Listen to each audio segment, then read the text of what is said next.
ఈనాటి లోతైన విశ్లేషణకు స్వాగతం. ఈరోజు మనం చర్చించబోయే మూలాధారం పేరు నిజం ముసుగులో అపవాదుల మోసం.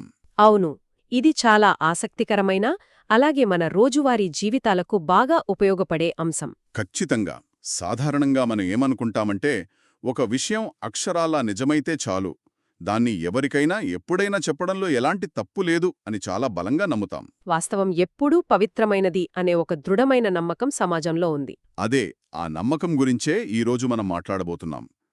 మనం మాట్లాడేది అక్షరాల నిజమే అయినప్పటికీ అది ఎల్లప్పుడూ సరైనదెందుకు కాదు అనే ఒక అత్యంత లోతైన కోణాన్ని ఈరోజు మనం విశ్లేషించబోతున్నాం. ఒక వాస్తవం కేవలం వాస్తవమైనంత మాత్రాన అది ఎందుకు సరైనది కాకపోవచ్చు అనే విషయాన్ని ఈ మూలాధారం చాలా స్పష్టంగా వివరిస్తోంది. నిజమే.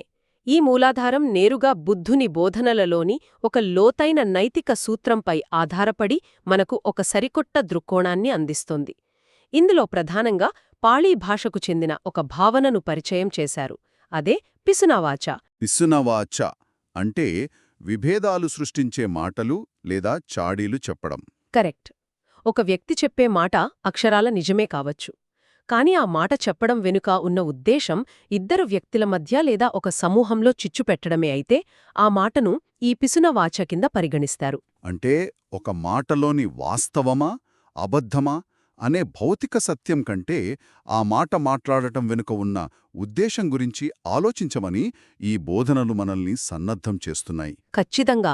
ఇది కేవలం వాస్తవానికి సంబంధించిన విషయం కాదు, ఉద్దేశానికి సంబంధించిన విషయం. ఇక్కడ మూలాధారంలో ప్రస్తావించిన ఒక పాళీ వాక్యం గురించి మనం తప్పకుండా మాట్లాడుకోవాలి. ఆ వాక్యం సత్యవాదిత పతిరూపతాయ పిసునవాచాయ వంచేది. దీని అర్థం నిజాయితీ ముసుగులో చాడీలు చెప్పడం. అవును, పైకి చూసేవారికి ఇది కేవలం ఒక వాస్తవాన్ని పంచుకోవడంలాగే కనిపిస్తుంది. కాని లోపల దాగియున్న అర్థం చాలా భిన్నంగా ఉంటుంది. ఒక విషయం నిజమా అబద్ధమా అన్నది పక్కన పెడితే, ఇద్దరూ లేదా అంతకంటే ఎక్కువ మంది మధ్య గొడవలు సృష్టించాలనే ఉద్దేశంతో ఒక మాటను వాడటం అనేది ఈ వాక్యం యొక్క అసలు అంతరార్థం. సత్యాన్ని కూడా ఒక ఆయుధంగా వాడవచ్చు అనే విషయం ఈ వాక్యం స్పష్టం చేస్తోంది. కానిప్పుడు చూడండి, ఇక్కడ ఒక సహజమైన సందేహం వస్తోంది. ఒకరు చెప్పేది నిజంగానే వాస్తవమైనప్పుడు అవతలివారు ఆ వాస్తవాన్ని తెలుసుకోవడం ముఖ్యం కదా అనిపిస్తుంది. సాధారణంగా అలాగే అనిపిస్తుంది. మరి దానివల్ల గొడవ జరిగినా అది ఆ వాస్తవానికున్న సహజ లక్షణమే కదా. చెప్పే వ్యక్తి తప్పు ఎలా అవుతుంది? ఇది చాలా ముఖ్యమైన ప్రశ్న. దీన్ని అర్థం చేసుకోవడానికి మనం ఆనాటి సామాజిక పరిస్థితులను ఒకసారి ఊహించుకోవాలి. ముఖ్యంగా బుద్ధుని బోధనలు పాటించే ఆశ్రమాల వాతావరణాన్ని పరిశీలించాలి. ఆ కాలంలో భిక్షువులు ఎలా ఉండేవారు, వాళ్ళ జీవన విధానం ఎలా ఉండేది అనే దాని గురించి కదా. అవును, ఆ కాలంలో భిక్షువులంతా ఒక సమూహంగా జీవించేవారు. వారి మొత్తం జీవన విధానం, వారి ఆధ్యాత్మిక సాధన అంతా కూడా ఆ సమూహంలోని ఐకమత్యం, సామరస్యం పైనే ఆధారపడి ఉండేది. వారు భిక్షాటన ద్వారా వచ్చిన ఆహారాన్ని పంచుకునేవారు, కలిసి ధ్యానం చేసేవారు. ఖచ్చితంగా. అలాంటి స్వచ్ఛమైన వాతావరణంలో నమ్మకమనేది ప్రాణవాయువు లాంటిది. ఇప్పుడు ఒక భిక్షువు మరొకతోటి భిక్షువు ఏదైనా ఒక చిన్న తప్పు చేయడం చూశాడనుకుందాం. తాను చూసింది ముమ్మాటికి నిజం. చూశాడు, అది నిజం. ఇప్పుడేం జరుగుతుంది? కాని ఆ నిజాన్ని తీసుకువెళ్ళి మిగతా భిక్షువులందరి ముందు బహిర్గతం చేస్తే ఏమవుతుంది? ఆ సమూహంలో వర్గాలేర్పడతాయి. వాళ్ల మధ్య ఉన్న ప్రశాంతత పూర్తిగా లోపిస్తుంది. అంటే ఆ నిజం చెప్పడం వల్ల వచ్చే నష్టం ఆ తప్పు వల్ల జరిగిన నష్టం కంటే చాలా రెట్లు పెద్దదవుతుందన్నమాట. అవును. ఆ వాస్తవాన్ని ఇతరుల వద్దకు తీసుకువెళ్లిన వ్యక్తి ఉద్దేశ్యం ఆ తప్పును సరిదిద్దడం కాదు, ఆ ఆశ్రమంలో విభేదాలు సృష్టించడం లేదా తాను గొప్పవాణ్ణి, తాను ఎలాంటి తప్పు చెయ్యలేదు అని నిరూపించుకోవడం. ఇక్కడే మనం ఇందాక చెప్పుకున్న ఆ పదం వర్తిస్తుంది, సత్యవాదిత పతిరూపతాయ. కరెక్ట్. నేను వాస్తవమే చెబుతున్నాను అనే ఒక కవచాన్ని ధరించి ఆ సమూహం యొక్క మూలస్తంభమైన సామరస్యాన్ని నాశనం చేయడానికి ప్రయత్నించడం ఇది. ఆశ్రమంలో ఒకరేదైనా తప్పు చేస్తే దానిని సరిదిద్దడానికి సరైన మార్గాలు, సరైన సమయాలు ఉంటాయి. కాని అందరి ముందు ఆ నిజాన్ని ఒక ఆయుధంలా వాడటమనేది ఆ సంఘాన్ని విడగొట్టే ఒక మోసపూరిత చర్య. ఇప్పుడు చాలా స్పష్టంగా అర్థమవుతోంది.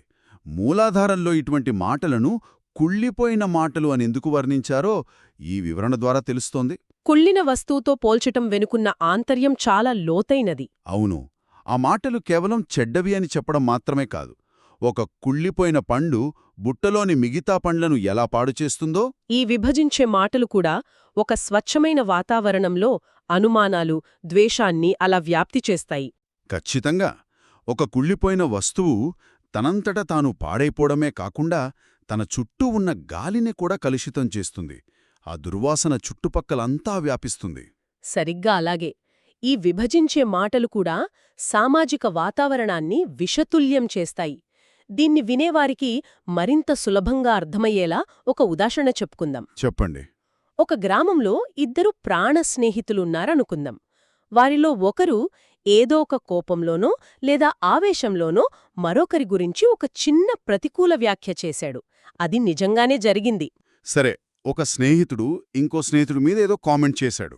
కాని ఆ మాట విన్న మూడో వ్యక్తి దాన్ని తీసుకువెళ్ళి ఆ రెండో స్నేహితుడికి చెబితే ఆ స్నేహమేమవుతుంది? వెంటనే ఆ స్నేహం దెబ్బతింటుంది. అవును, ఆ మూడో వ్యక్తి తీసుకువెళ్లిన ఆ చిన్న వాస్తవం వారిద్దరి మధ్య ఉన్న సంవత్సరాల నమ్మకాన్ని కుళ్ళిపోయేలా చేస్తుంది. ఆ మాట చెప్పిన క్షణం నుండి ఆ ఇద్దరి మధ్య మునుపటిలాంటి స్వచ్ఛమైన వాతావరణం ఉండదు. నిజమే. కాని ఎక్కడే చాలామంది ఒక మానసికమైన రక్షణ కవచం వెనుక దాక్కుంటారు. ఈ మూలాధారం దీనిని ఒక అద్భుతమైన పదంతో వర్ణించింది. అదే జ్ఞానపరమైన ఉచ్చు, ది ఇంటలెక్చువల్ ట్రాప్ అనొచ్చు. అవును, ఈ ఉచ్చులో చాలామంది తెలియకుండానే పడిపోతుంటారు. ఒక నిజాన్ని చెప్పి ఇద్దరి మధ్య చిచ్చు పెట్టిన వ్యక్తి తనని తాను ఎప్పుడూ సమర్థించుకుంటాడు. నేనేమైనా అబద్ధం చెప్పానా? నేను చూసింది, విన్నది మాత్రమే చెప్పాను గదా. వారిద్దరి మధ్య గొడవ జరిగితే దానికి నేనెలా బాధ్యుడినవుతాను అని వాదిస్తాడు. ఈ వాదన వినడానికి పైకి చాలా తార్కికంగా అనిపిస్తుంది గదా. అనిపిస్తుంది. ఈ జ్ఞానపరమైన ఉచ్చులో పడిన వారిని మనం ఎలా అర్థం చేసుకోవాలి? అసలు తప్పు ఆ వాస్తవాన్ని బదిలీ చేసిన వారిదా, లేక ఆ వాస్తవాన్ని విని గొడవపడిన ఆ ఇద్దరి స్నేహితులుదా? ఇక్కడే బుద్ధుని బోధనలలోని అత్యంత కీలకమైన భావన అయిన చేతన గురించి మనం మాట్లాడుకోవాలి. చేతన అంటే ఉద్దేశం కదా? అవును, చేతన అంటే మన ఉద్దేశ్యం లేదా మన ఇంటెంట్.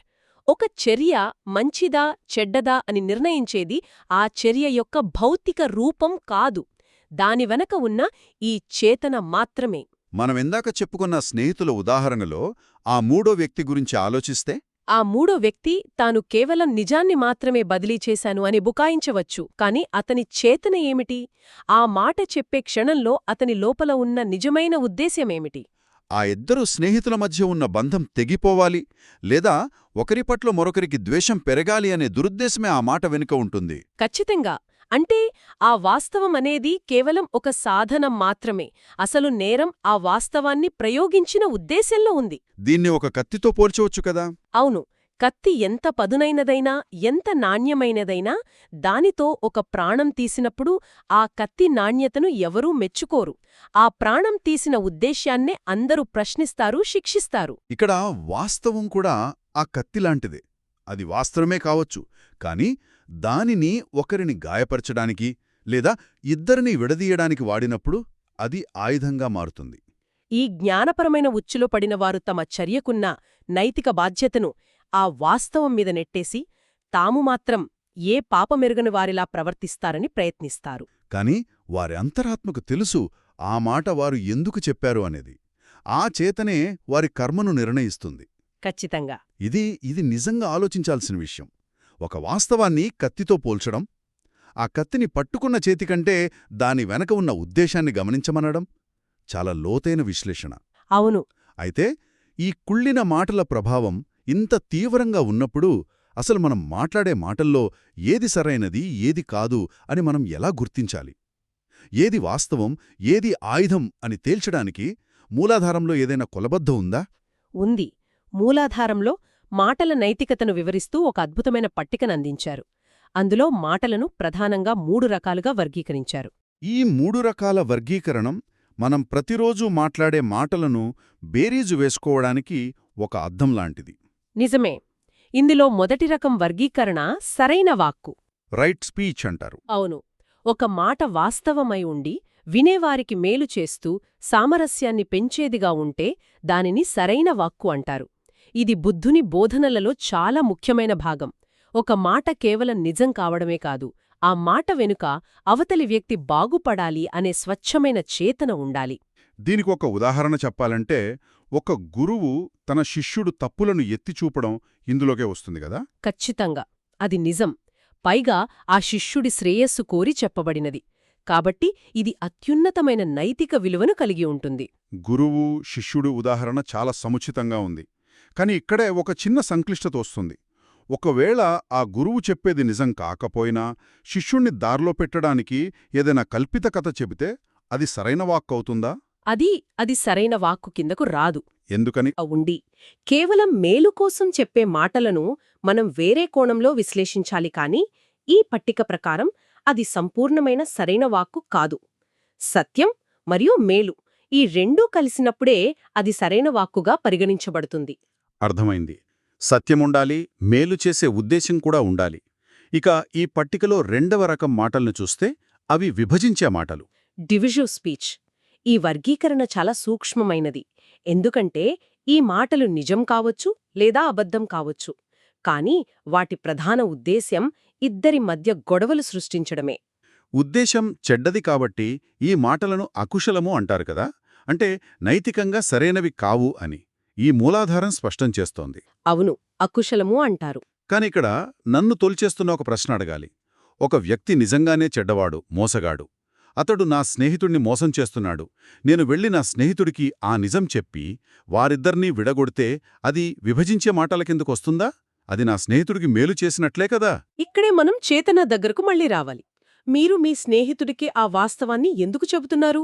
మీ స్నేహితుణ్ణి కాపాడాలి, అతనికి జరగబోయే హానిని నివారించాలి అనే ఉద్దేశంతో చెబుతున్నారు. అవును, వాణ్ణి రక్షించాలని. ఇక్కడ మీ ఉద్దేశం ఒకరిని కాపాడటం, మేలు చేయటం. కాబట్టి అది విభజించే మాటల కిందకు రాదు. అది ఒక రక్షణ కవచం లాంటిది. కాని అదే వాస్తవాన్ని కేవలం వారిద్దరి మధ్య ఉన్న బంధాన్ని చూసి ఓర్వలేక ఆ బంధాన్ని నాశనం చెయ్యాలి అనే అసూయతో చెప్పారనుకోండి, అప్పుడు నా ఉద్దేశం వినాశనమవుతుంది. అవును, అప్పుడు ఆ మాట ఖచ్చితంగా విభజించే మాటగా మారిపోతుంది. ఏ మాట ఎందుకు చెబుతున్నారు, ఎవరి ప్రయోజనం కోసం చెబుతున్నారు అనేదే ఇక్కడి కీలకం. ఒకరిని కాపాడటం వేరు, ఇద్దరి మధ్య చిచ్చు పెట్టటం వేరు. అంటే చర్య ఒకటే అయినా ఉద్దేశాన్ని బట్టి దాని ఫలితం, దాని నైతికత మారిపోతాయన్నమాట. సరే, ఇక ఈ పట్టికలో ఉన్న మూడవ రకమైన మాటల గురించి మనం మాట్లాడుకోవాలి. ఇది చాలా విచిత్రమైన వర్గీకరణ. అదే హానికరమైన నిజం. ఇది చాలా ప్రమాదకరమైనది కూడా.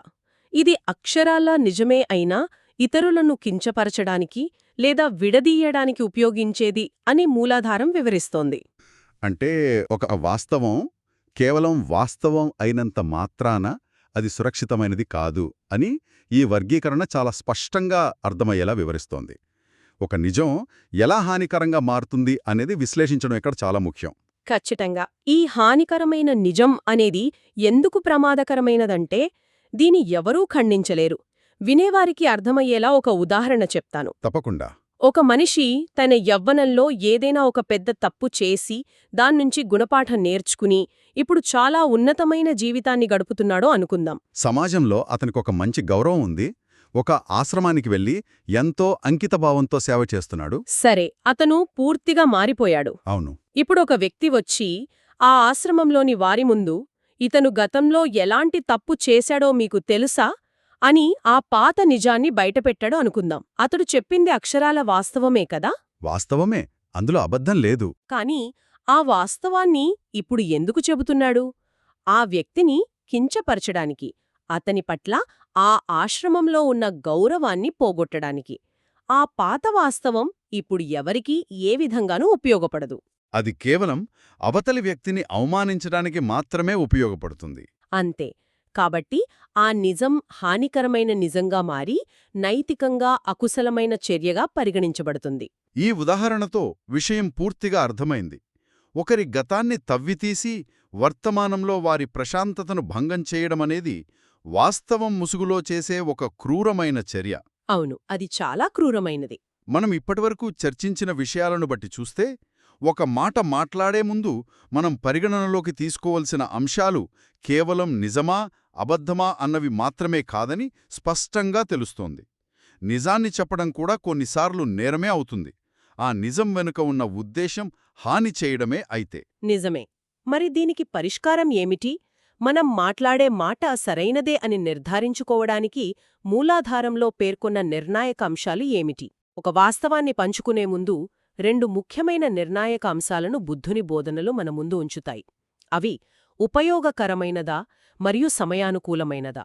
ఉపయోగకరం మరియు సమయానుకూలం. అవును. ఒక మాట మాట్లాడే ముందు అది వాస్తవమా కాదా అన్నది మాత్రమే కాకుండా ఈ 2 వడపోతలను కూడా దాటాలి.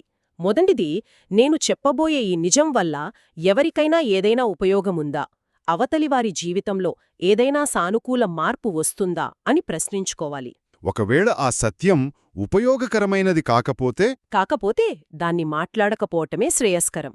ఇక రెండవది, ఒక సత్యం ఉపయోగకరమైనదే అయినప్పటికీ అది చెప్పడానికి సరైన సమయమా అని ఆలోచించాలి. ఎదుటి వ్యక్తి వినే మానసిక స్థితిలో ఉన్నాడా లేదా అన్నది ముఖ్యం. సరైన సమయం కాకపోతే అప్పుడు కూడా మౌనంగా ఉండటమే ఉత్తమమంటారా? ఖచ్చితంగా. ఈ ఉపయోగకరం, సమయానుకూలం అనే 2 కొలబద్దలు మన చేతనను సరైన మార్గంలో నడిపించడానికి ఎంతగానో సహాయపడతాయి. ఈ విశ్లేషణ నిజంగా మన రోజువారీ సంభాషణలను చూసే కోణాన్ని పూర్తిగా మార్చేస్తోంది. ఒక నిజమైన కథను 2 వ్యక్తుల మధ్య స్నేహాన్ని విడగొట్టడానికి లేదా గొడవను ప్రేరేపించడానికి ఆయుధంగా వాడిన మరుక్షణం అది కుళ్ళిన మాటగా మారిపోతోందని మనం స్పష్టంగా అర్థం చేసుకోవచ్చు. అవును. సత్యాన్ని ఒక బాధ్యతగా కాకుండా ఒక ఆయుధంగా వాడటం అనేది ఒక సంఘం లేదా స్నేహం యొక్క పునాదులను ఎలా కదిలిస్తుందో మనం గమనించాలి. వాస్తవాన్ని మోసుకువెళ్లే ముందు మన చేతనేమిటి అన్నది మనం నిజాయితీగా అంచనా వేసుకోవాలి.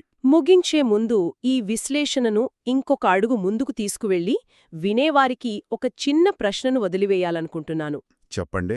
మనం ఇప్పటివరకు వాస్తవాన్ని మాట్లాడ్డం గురించి, వాస్తవంతో హాని చేయడం గురించి చర్చించుకున్నాం. కాని మౌనం గురించి ఏమిటి? ఒకవేళ ఒక వాస్తవాన్ని దాచిపెట్టి మౌనంగా ఉండటం వల్ల ఇద్దరి మధ్య బంధం తెగిపోతోందని మీకు తెలుసు అనుకోండి. అంటే ఆ వాస్తవాన్ని చెబితే వాళ్ళు కలిసిపోతారు అని తెలిసినా కూడా? అవును. మీరు ఆ వాస్తవాన్ని చెప్పి వారిని కలపగలిగే అవకాశం ఉన్నా వారు విడిపోవడమే మీకు కావాలి కాబట్టి కావాలనే మౌనంగా ఉండిపోయారనుకోండి. అప్పుడు ఆ మౌనం కూడా ఒక రకమైన విభజించే పద్ధతే అవుతుంది కదా. ఉద్దేశపూర్వకంగా వాస్తవాన్ని దాచిపెట్టి సంబంధాలు నాశనం కావడాన్ని చూస్తూ ఆనందించే ఆ మౌనాన్ని మనం నిజం ముసుగులో అపవాదుల మోసంతో సమానమైన నేరంగా పరిగణించవచ్చా? ఇది చాలా పెద్ద ప్రశ్న. సత్యం ఎంత పదునైనదో ఆ సత్యాన్ని దాచిపెట్టే మౌనం కూడా అంతే పదునైనది కాగలదా అన్నది మనం ఆలోచించుకోవాలి. నిజంగా మనల్ని మనం లోతుగా ప్రశ్నించుకోవాల్సిన ఒక అద్భుతమైన ఆలోచన ఇది. మాట్లాడే మాటల్లోనే కాదు, మనం పాటించే మౌనంలో కూడా ఒక చేతన ఉంటుంది, ఒక ఉద్దేశముంటుంది. ఆ వివేకంతో వాస్తవానికి మరియు హానికి మధ్య ఉన్న ఆ సన్నని గీతను గుర్తిద్దాం అంటూ ఈనాటి లోతైన విశ్లేషణను ఇక్కడతో ముగిద్దాం. మరొక ఆసక్తికరమైన అంశంతో మళ్ళీ కలుద్దాం.